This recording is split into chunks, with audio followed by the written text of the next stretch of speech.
you need to be clear on how to create a plan for you to invest. And how do you do that? The first thing is you make sure you have no debt, right? That's number one plan that you need to have. Number two is you create the emergency funds.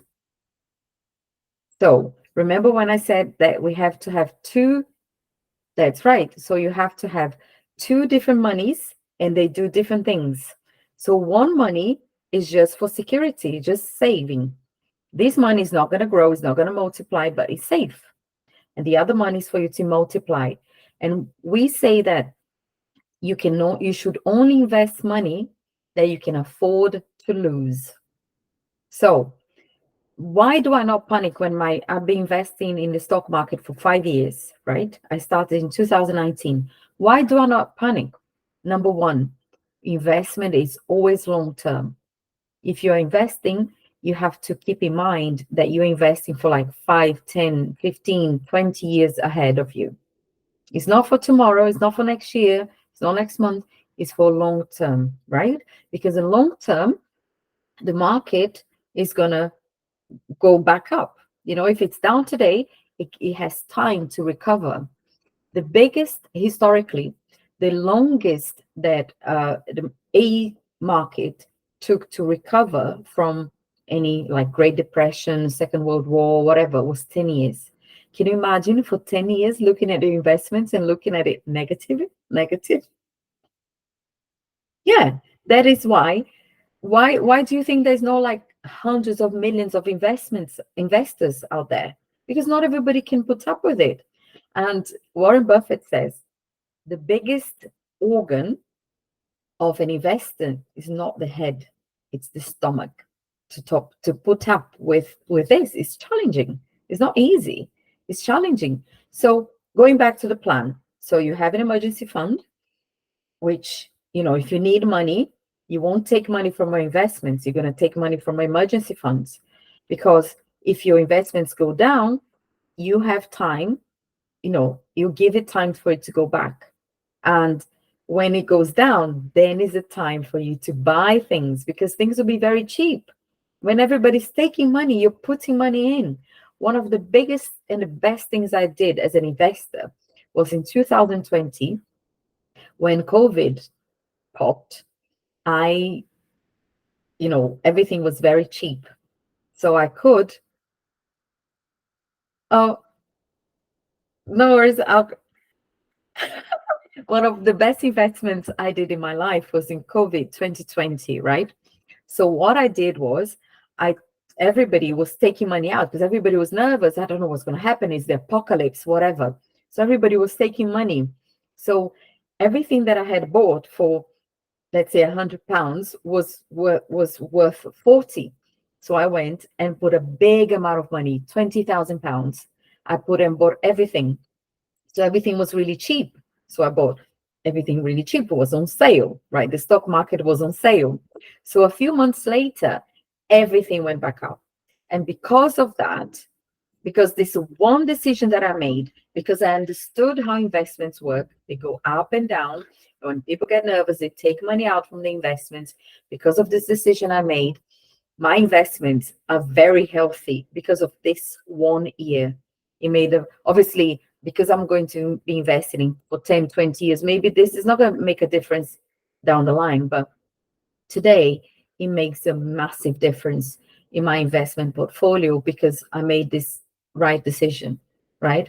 So, and it's understanding that, and also Warren Buffett says this, when everybody is greedy, you are cautious. When people are cautious and don't want to invest because they're scared, you are greedy. So I was greedy during COVID and I invested. But it's you knowing that, things will go back up, when you are investing. Like, so in 2020, I put this large sum of money. And then in 2021, December 2021, everything started to go down. Everything started to go down. So it went the entire 2022, the entire 2023, and only started to go back up in January this year. So for 2 years, my investments, most of them were negative, apart from this one that I bought. But for me, I was really calm. I carried on investing because I know it's for long term. Every time that you think of an investment going down, think of a house. Today, I bought this house for 500,000.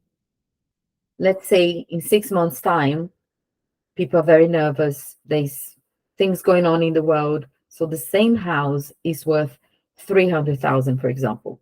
If I sell this house now when the valuation is low, I am going to lose money. I'm going to lose 200,000. But if I wait long enough, this house price is going to go back up and I can make money selling. So that is the biggest trick, is learning to be patient as an investor. And why do you not panic? Because you have other monies. If you don't, then you're going to go, this is all I have. This is all the money I have. And once you start to diversify, now that I have other investments, if I lose this one in stocks, then I'm not going to panic because it's only part of my whole money. It's my investment. Does that make sense?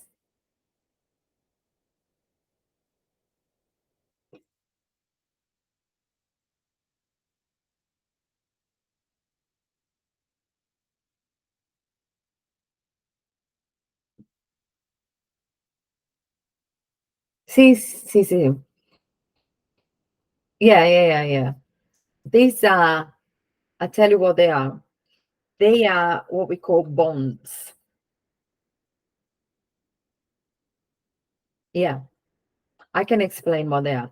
Mm. So bonds, they are what we call a debt.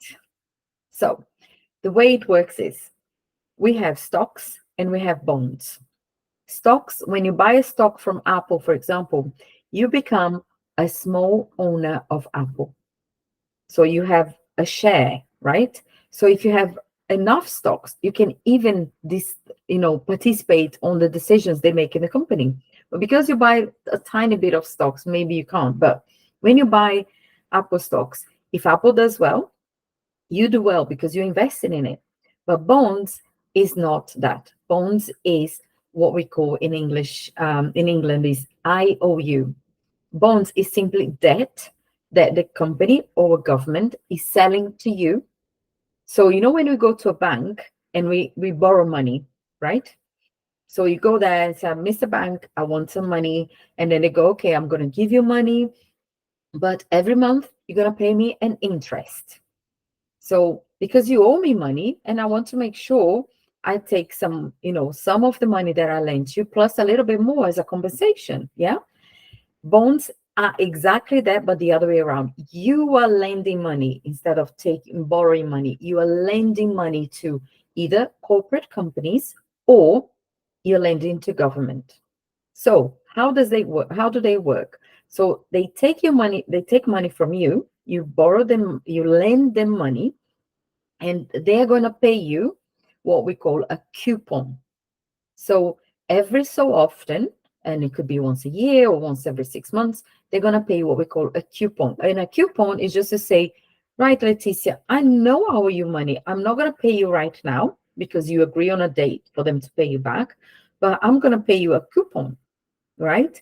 So, and the bonds, you don't have a say on how they're going to use the money, how they're going to, and different companies and institutions have more or less chance to default. What is default? To break, not pay you. To say, I'm not going to pay my debt. That's it. So we have governments and we have corporate companies. And how do they issue? So, for example, I'm going to tell you a story of the bond. In the UK, when COVID exploded, they were paying people to stay at home because people, like, they couldn't work, but they had bills to pay. So they were paying people a salary. Where did this money come from? So the UK government issued these letters that you just mentioned. They sold to the public, to the people, and say, I'm going to sell this. I'll pay you later. So I'm going to borrow this money from you, people, public, but because I need to pay people who are not working at home. So then they borrowed from the people and then they paid people in furlough. But this also created a problem. And I know you haven't asked this, but I'm going to explain to you. So, with this happening, the Bank of England printed a lot of money. And when there's a lot of money in circulation, this creates inflation. So, a lot of people who are not working had money to spend. So, then it created inflation. And this didn't happen only in the UK, it happened all over the world. People were having a lot of money. So, because money was so easy and everybody had it, the value of money also went down. So now we are living the consequences of this money printing around the world. But these bonds, they are, just to give you an idea, they are 3 times less risky than stocks. They are 3 times less risky. But also, remember that I said to you, there's a direct relation between risk and compensation. Remember, savings account is very safe and the compensation is very low. Stocks are not very safe, but the compensation is higher than savings. And that's why you have to find a balance between how much money you put safe and how much money you can take risk, and obviously a controlled risk, right? Because people think as stocks as like gambling. It's not gambling. If you know what you're doing, you are going to make money investing in stocks. But people want money tomorrow. They don't have the patience to wait. And that's why they might lose money. I know you didn't sign up for this class, but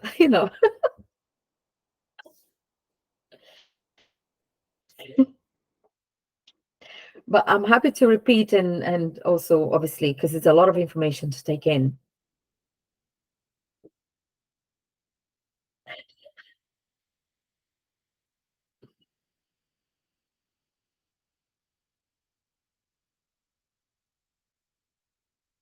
Yes,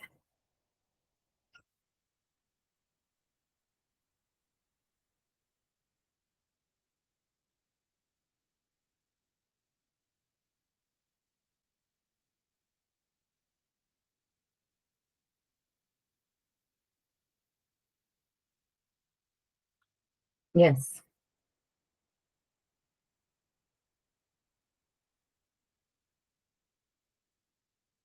absolutely.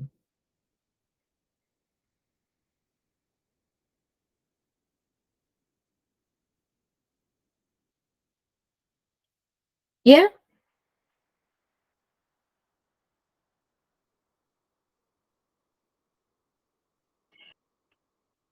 yeah. But what I say to my clients is also you don't have to put a lot of money. You can put 10 euro, 50 euro, and that's it.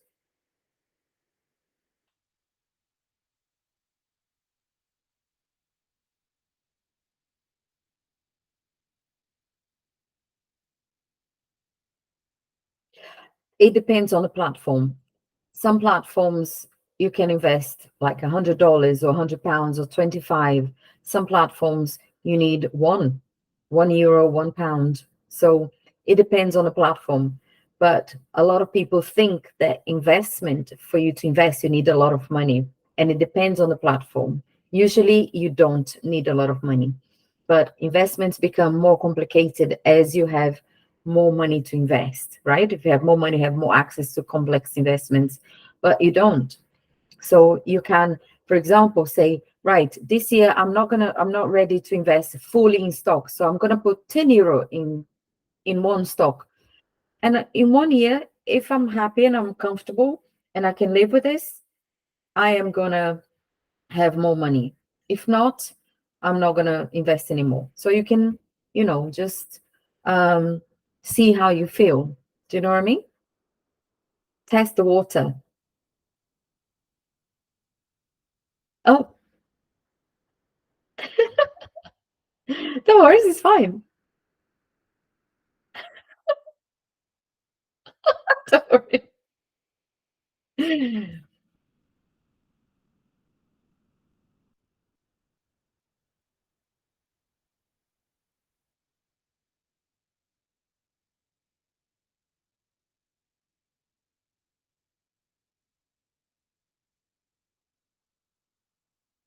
Yes. No, but because you're not dummy. You can there's a website that I really like called, I think it's called Investopedia. Let me see, Investopedia in Investopedia. And in this website, there is a place called Personal Finance. That's right. And then you can go to, for example, there's a place called Financial Literacy,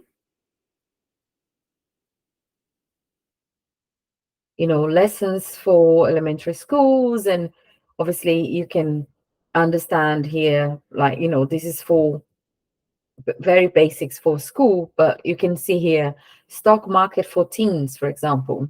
Or you can find some what you need to know about cryptocurrency, principles of building wealth. But I can also recommend some books. Have you heard of a book called The Millionaire Mind? There's a guy called T. Harv Eker, and the book is called, actually, I have lots of books to recommend. It's called The Millionaire Mind. Is it? I haven't recommended this book for such a long time. The Millionaire Mind. Millionaire Mind. Is it? No, The Secrets, sorry. The Secrets, or it's called Secrets of the Millionaire Mind. The Millionaire Mind. But this one I would say is a basic, but there's one that I like that really blew my mind. It's called, I'm sure you have heard of it. It's called Rich Dad, Poor Dad. No? It's from also an American guy called Robert Kiyosaki. But it's called Rich Dad, Poor Dad. And it tells a story that he had two dads, one poor and one rich. It's very interesting. It blew my mind. It blew my mind. Rich Dad, Poor Dad. And I don't know if you like podcasts. I can recommend you some podcasts. Oh man, it's a podcast. Give me 1 second. Diary of a CEO. There's a guy in England called what's his name? Steve Bartlett. And he runs a podcast. He's a Morgan. Let me tell you the exact name of the podcast. Morgan Russell. There's this book called The Psychology of Money. It's a book with lots of little stories about money, and they're very interesting and very short. And there's one podcast called, I think it's called The Savings Expert, and it says, "Do not buy a house." The podcast is called. It's very dramatic. I can send you oh, Martin Lewis. Yeah, no, Morgan Housel, the book. Yeah, but Martin Lewis is like the personal finances guru in the UK. He's got a website called Money Saving Expert, and this website also has financial, like financial tips and stuff. Yeah, but it's more for the UK, right? But you can understand. I mean, you can learn from it as well. But this podcast that I'm talking about, the Steve Bartlett, this podcast is with this guy who wrote this book called The Psychology of Money, which is a very good book. And the podcast is called The Savings Expert. And then he says, do not buy a house, do this instead. But I can send you the link. Yeah. So then you can, obviously it is available on what's his name? On Spotify. So I'm gonna send you YouTube, but it is on Spotify. And also there's so many different TV shows that I can show on Netflix. I don't know if you watch Netflix and stuff. Yeah. So I can send you a few. You're gonna spend like for the rest of the year.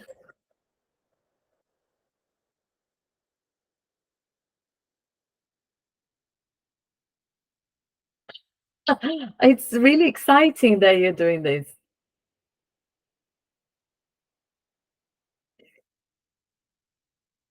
Yes, I said to you, you're very young, so you have plenty of time to do that. Very young. Yes, very young.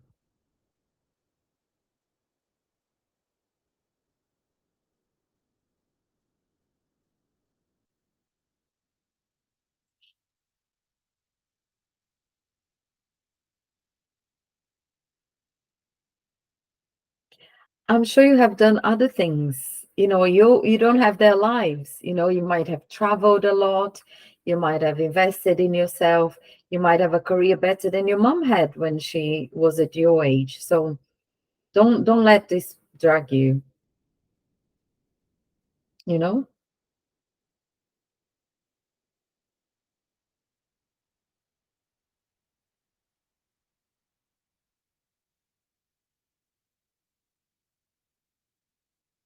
Yeah. There's a small calculation that they say by the age of 30, you should have something like, I think it's a year's worth of salary. I don't know, but I didn't have that when I was seriously. I started my financial life started changing when I started investing in myself, like self-knowledge, learning about things. When I started learning, like the amount of money that I have literally. So I started this career as a financial educator 5 years ago, and my life financially has given a massive jump just because I started learning about money, you know? So I started at 39. You are much younger than me, so you have plenty of time. Yeah. So you'll be fine. Yes, count on me.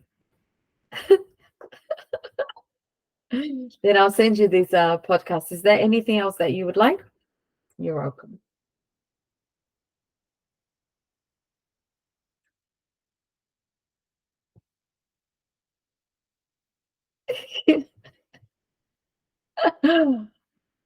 Yeah, yeah.